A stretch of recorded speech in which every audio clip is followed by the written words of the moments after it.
Hello বন্ধুরা, আপনারা দেখছেন এটা ড্রাগন গাছ। যেহেতু জুন জুলাই মাসে ড্রাগন গাছে ফুল আসে, এই সময় সেরকম বর্ষাও হয়, তাই বর্ষাতে যাতে আমাদের ফুলগুলো না নষ্ট হয়ে যায় ড্রাগন গাছে, তার জন্য আমাদেরকে বিশেষ করে লক্ষ্য রাখতে হবে।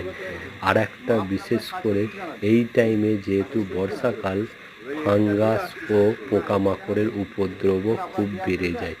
এই সময় কিন্তু আমাদেরকে যাতে পোকামাকড় ও ফাঙ্গাসের না আক্রমণ হয়, তার জন্য আমাদেরকে বিশেষ করে খেয়াল রাখতে হবে।